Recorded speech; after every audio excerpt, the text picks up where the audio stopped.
This luxury corset dress wasn't sewn mainly with a sewing machine. Almost everything you see here is hand stitched. Join me as I walk you through behind the making of this beautiful chocolate brown and champagne dress with petal sleeve detailing.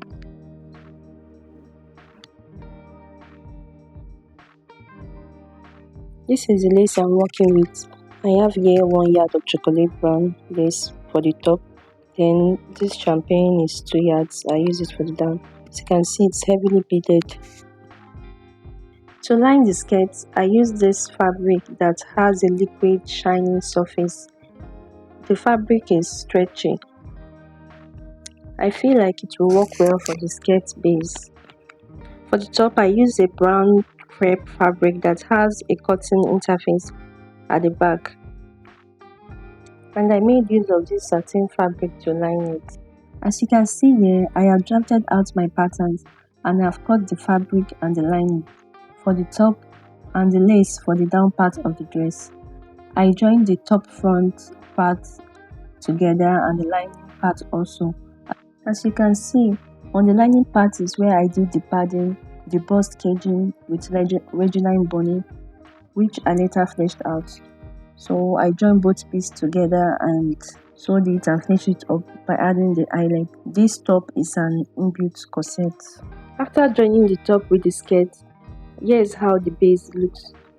At the hem, I finished up the hem with crinoline, as you can see. Then I went ahead to sew the lace separately, which will be placed on the base. I trimmed it out to be in line with the back waistline.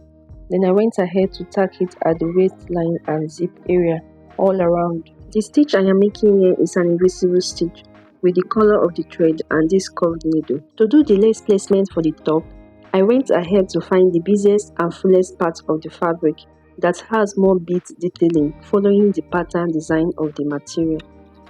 I place it on the bodice, then pin it down carefully to get what I want. Why lace placement, you may ask? It is because the material is heavily beaded and sewing it on the machine will be more difficult and will result in my machine needle breaking. So doing lace placement, tacking it and sewing it with hand needle is much easier.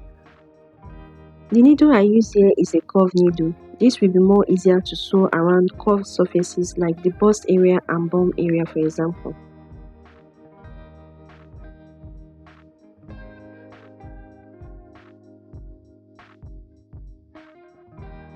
After hand stitching, here is how it looks.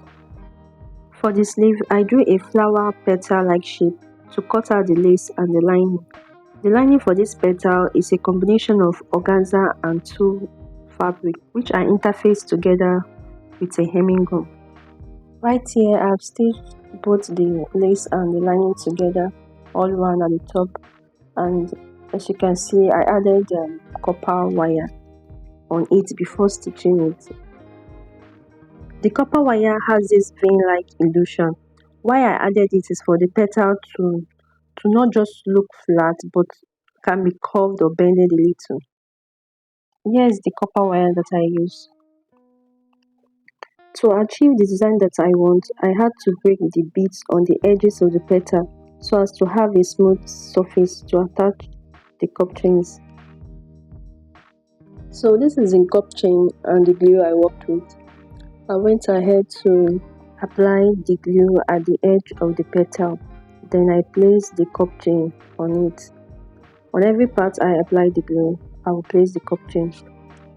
When doing this, you have to be very fast so the glue won't dry off. As I repeat the process, I had to press it firmly so that the chain will align with the shape. This glue is usually sticking, so I would advise whenever you're working with it, you should have a bowl of water by the side so you can dip your hands. Water helps to remove the stickiness of the glue from your hands. Right here, the adhesive has dried out and is stronger. I made the strap with a satin and I inserted a 1-inch elastic band inside. I attached it at both sides.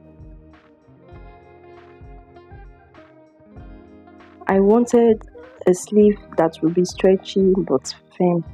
so as to be flexible for my clients. Then I placed the petal design on each sleeve. I had to tack it with hand needle and thread. The elastic strap was hand stitched to the bodice. Every stitch I did was an invisible stitch.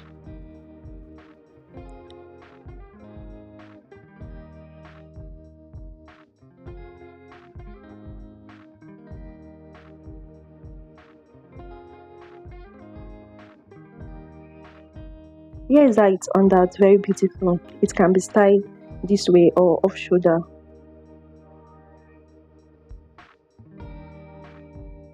And here's how it looks on my client. If you enjoyed this video, thanks for watching. Please drop a comment, like and subscribe for more. See you in the next video. Bye.